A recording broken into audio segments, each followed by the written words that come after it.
Thanks, everybody, for being here. I'm going to open our May 14th meeting of the South Bay Fire District 8 Board of Commissioners meeting. And we'll start with public comments. We have some of our employees here. If you have any comments, and we have one member of the public. He has He's a potential volunteer. Your time to grill me, always think I stay home. Okay. It's like one administration. All right, moving on then. Let's move to the Chief's April monthly report. Sent the report out Friday and hope you all had an opportunity to review it. Would be glad to answer any questions that you might have. I don't have any questions. Any questions? Pam, did you have anything you wanted to ask I about? have no questions this month. Okay, wow. The only question I have is I noted both here and then, what was it, today or yesterday's email from Chief McBride about the work that will happen at Station 82. And they've got the building permit. We'll get started on the tower. Do we have any overview of timing at this point? Or are we too soon to even know that? Met with the contractor yesterday and they had some county in its infinite wisdom has chosen to have two separate permits, one for the tower structure and another building permit for the tenant improvements inside. Not one building permit. The first permit is approved, the second one is not yet. So they are in the process of locating, erecting, removing the old tower from the outside of the building and getting work on installation of the new tower structure itself. So they're hoping that they can start construction on the tower next Monday. That's the idea. We have to sign a easement with Mrs. Burnt next door because we're approaching a little bit on her property for underground power supply. We're changing from overhead supply to underground with the remodel. We were able to change PSE's mind and having to dig up our driveway and everything from the pole north of the property to locating a conveniently located pole on the south part. The south part of the property, which is the one that currently serves the property. Yes, so we convinced them that that would be much better for the homeowner, so. Anyway, so it's starting to look like something's happening. Which is nice because they're supposed to go live on this new digital system in July, and this is a crucial part of our coverage, so. Right. If it's not working, then our coverage for our new digital radios will be crap, so. We're hoping they align. Yeah, Anyway, that's where we are. thank you. That's all I wondered about. For the staffing portion, I'll Yeah. hand it over to Assistant Chief. So we had onboarded a new group of volunteers. We have 8 new members that we're getting added on to our platoon charts and doing this for them. We lost 2 volunteers since the last board meeting. Currently, this puts us at 32 volunteers total, 10 on A, 11 on B, and 11 on C platoons. We have a work group tomorrow. We've had an ongoing group since December about volunteer recommendations for our program. Got the follow-up meeting tomorrow. Get some more input from the group. And I'm planning on giving Chief Van Camp a recommendation on our updated volunteer program in June. So the 2 that left, did they get hired out or? No, they washed out of academy.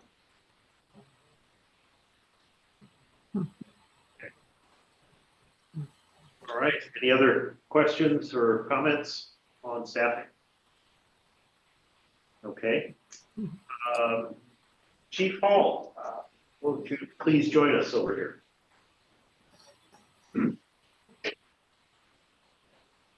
Go ahead and use the. Ooh. Yeah, there you go. And Did brush all that off.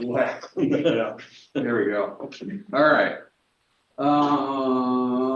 So OSHA, sure you guys heard all about this. caused quite a stir. So they updated the fire brigades, CFR, CFR. CFR. Federal Red Earth, yeah. They basically, the only thing they kept out of fire brigades was the code number. They scrapped everything inside of fire brigades. It was basically a regulation for private firefighting. There was no public firefighting regulations for OSHA. So they updated it to 14 different sections, and it covers private industry, public fire service, EMS agencies, tech rescue, wildland, and that's it. They used the word shall like 200 times in here. So of the 14 sections, I'm sure most of the stir that was caused is under medical physical requirements, training, vehicle preparedness and operation, and PPE and equipment. I made a little handy dandy tool, Excel spreadsheet for us to work off of as we go through this. If all the sections become law, I think we're going to do a pretty good job of evaluating the programs and be able to go, yeah, we currently have this in place. No, we don't, but it's already in the works. Or we don't have this at all, and it's what's the feasibility of up to this point. I mainly nerded out on the physical requirements.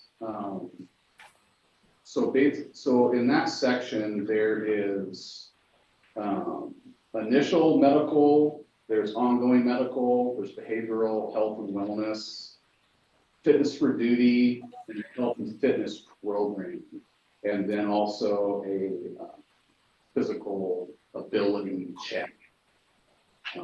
So of those, like for the initial, we meet the requirements for that. The ongoing, which is a life scan that we started with the first staff.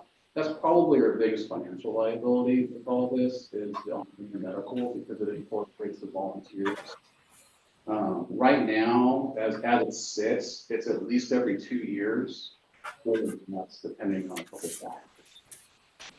That's about $700 to $1,000 a pop per. And how often are they making you have that done?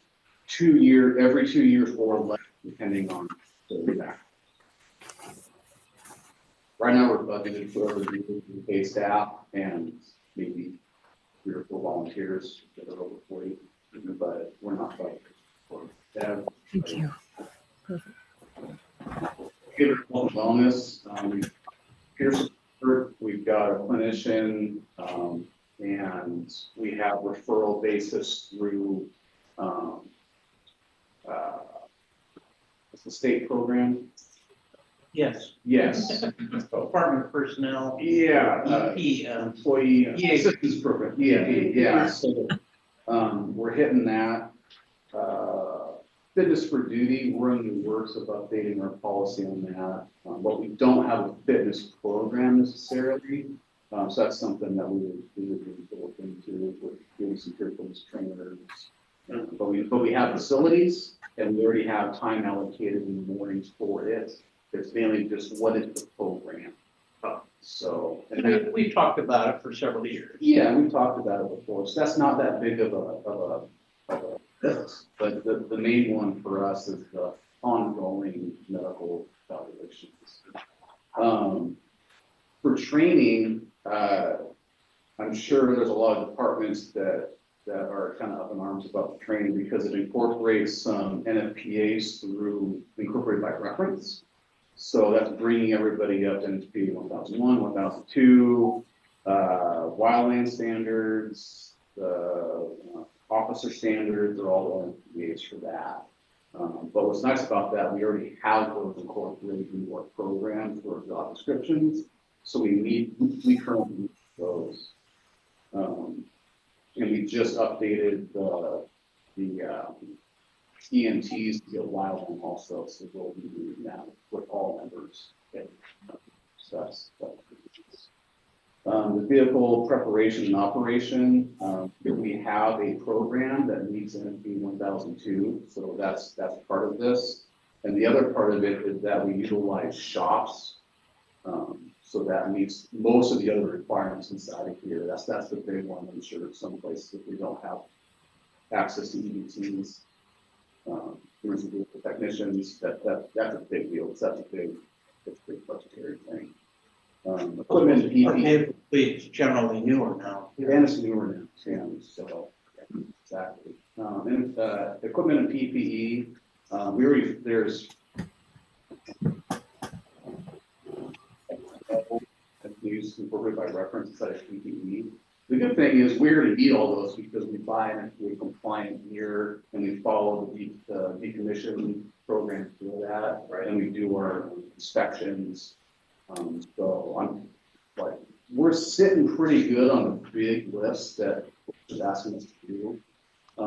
There's a bunch of nitpicky stuff, like emergency services capacity, which basically we're establishing what we go out on and what we do not go out on. So we kind of do that already because we have a standard operating guideline that decks out all of the type codes that we go to. So that's kind of that. We have risk management. We have all of our facilities. We need all the OSHA stuff. Pre-incident planning, we have a pre-incident plan program and it's getting updated and it's actually going to be a lot better and then exceed what they're looking for this. One weird thing that popped up is identifying abandoned structures within the area. I don't know how we would go about that or if it's going to make it into the final document. But that seems to be a pretty hot topic here. So it's incident management system and development, which basically means we have incident commander, we have safety officer. When we go out on call, we have this structure. Yeah. We already have all that. Incident operations is how kind of developed. We have an incident action plan. We have all the standard operating guidelines. And we do PIAs. We follow the PIA program to if we do PIA for we get fire credit with gas, we already do that. So overall, we're sitting pretty good. I can't tell you exactly what percentage we're at, but I'm not scared of it now. I feel okay. So does somebody come and check to make sure that you, So this would fall under LMI. and so does LMI send somebody out and inspect? My guess is if something goes wrong, Then they'll come out. then they come out for So you just have to have investigation. all your ducks in a row. Yeah, and for the most part. Yes. That's how it'll work. Somebody Yeah. gets hurt, they're gonna come out, they're gonna look at all of that stuff. And it's currently as a proposed rule and it's out for comment. It's out for public comment right now. And then Yeah. what's the deadline for? I want to say it's the 31st of this month. Okay, Yeah. and so they may issue final rules by the end of the year or first of next year, something like that. First go around. Yeah, I mean, yeah. We really don't know yet. Now, bear in mind, this is an OSHA federal rulemaking process. Now, the state of Washington is not an OSHA state. We have the Department of Labor and Industries that has agreed to maintain or exceed OSHA standards as they're set in the CFR, as he mentioned. So it's not known yet if OSHA adopts a change. We're still not obligated to follow it until LNI does, because we're obligated to LNI. So All right, I don't know how that's all going. so it's a whole other year. Well, yeah, that they- LNI would have to have LNI their they would have to rulemaking. go through rulemaking. Yeah, right, they're WAC 296 and. So it's not an emergency, but it raised a lot of cane at a couple of chiefs meetings because frankly, this started in December Yeah, something Yeah. like that. and nobody kind of knew about it till February. So, and then with all of these things coming out, now some departments will be impacted. And we've asked, and Derek's working with county health and safety officers to assess what the exposure is. And fortunately, they've all been able to work together to do that. So I'm much more my blood pressure went down after Derek briefed me about we're not in too bad shape, so. But just bear in mind, so. Any questions at all? No. No. Excellent. Yeah, Great, thank you, Gary. Thank you so much. Good work on all that. Thank you so much. All right, we'll now move down to resolution 2404, closing of district revolving fund. Chief. Yes, I don't, Heidi had her annual report for the state auditor's office. And one of the things she has to report is the activity in all of our funds and everything, and one of which is our revolving fund, which is a subsidiary account to our operating fund. It's essentially a checking account with US Bank that we've had. Well, that checking account was here before we used to be the Old National Bank of Commerce, go back that far.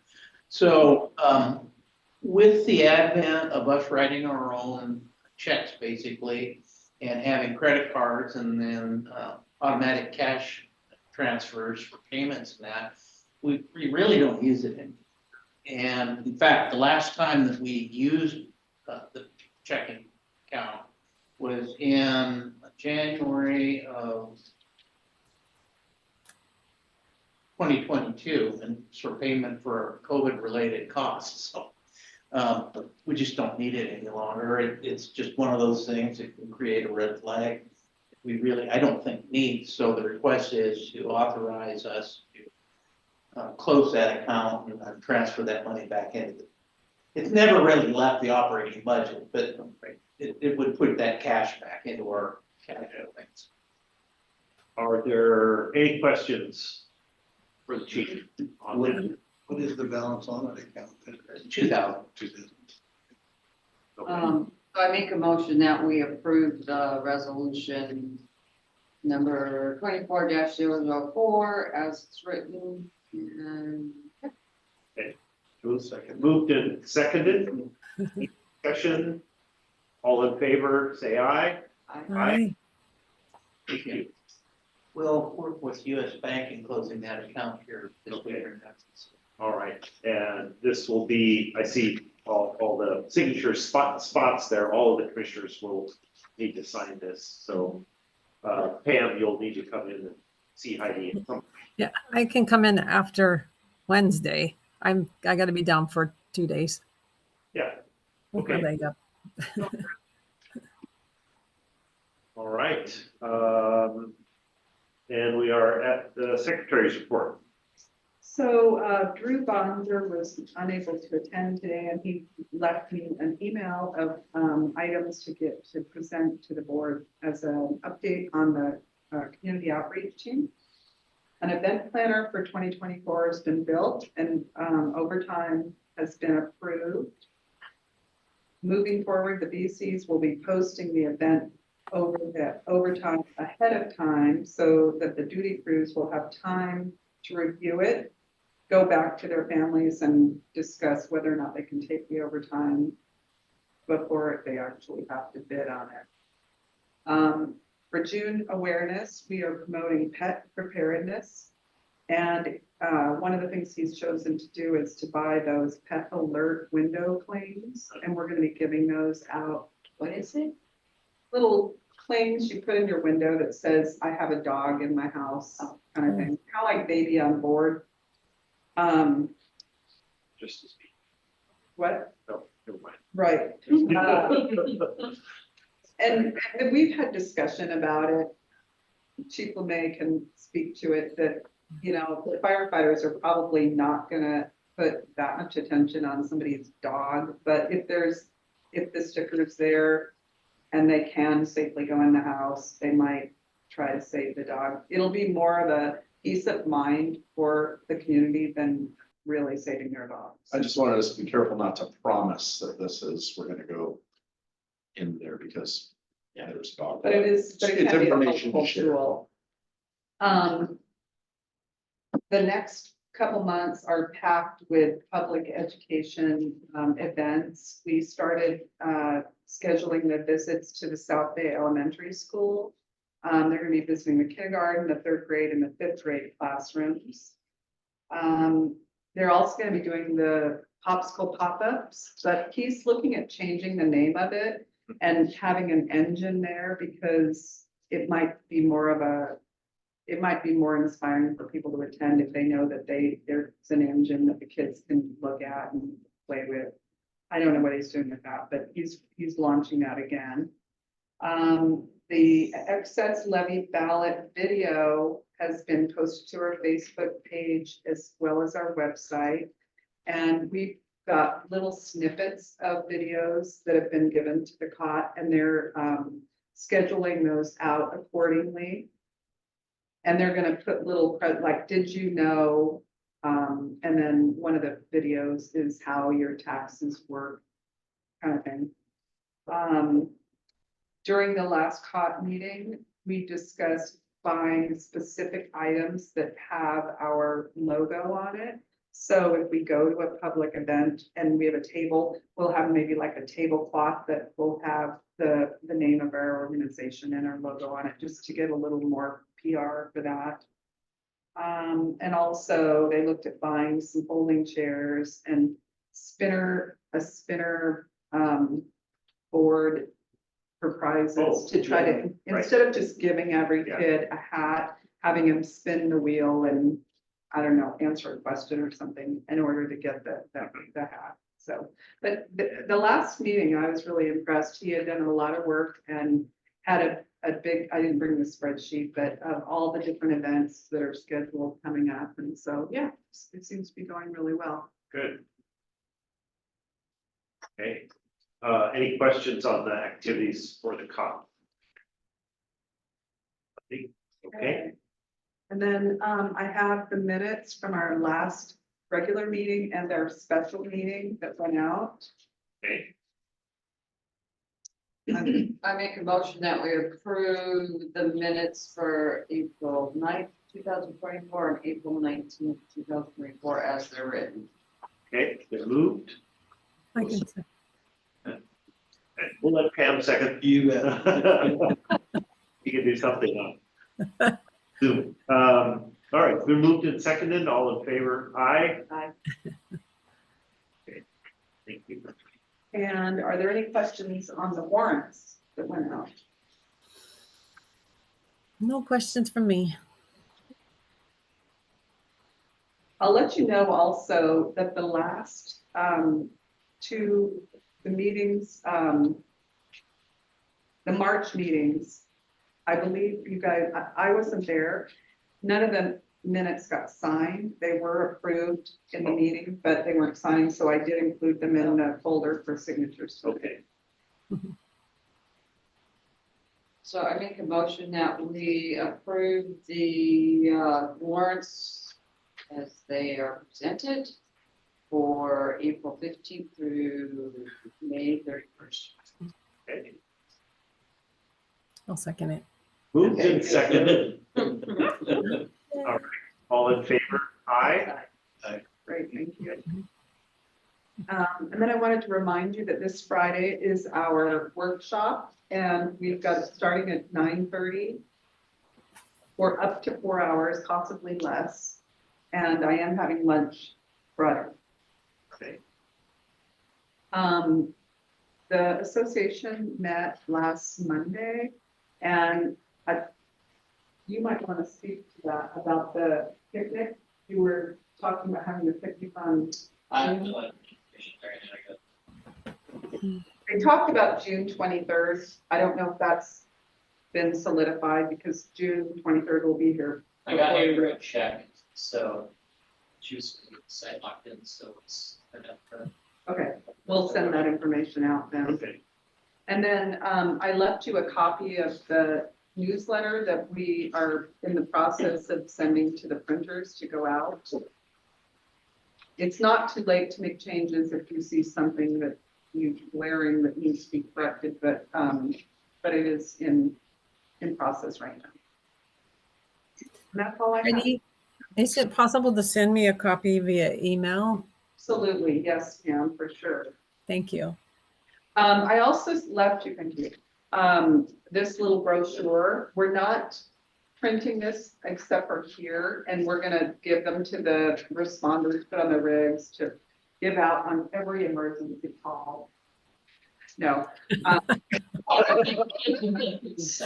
gonna just have them at different events as, you know, as Drew is doing public events and then I'm sure we'll have them sitting there and yeah, so, and I'll send you that as well.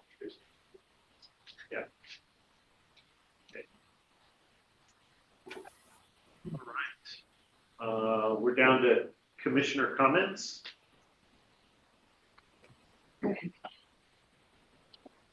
Yeah, you have any comments? Dan, quite. No quite- comments? Okay. Let's do, is there any review and follow-up then? We will, close the revolving fund account with US Bank. Derek will continue to monitor the rulemaking process and keep us up to date, whatever's happening with that. I did send out an email today that we did file for Prop 1 for the primary. It's confirmed the ballot title has been finally approved. I sent a copy of the final ballot to you all. And we're on Prop 2.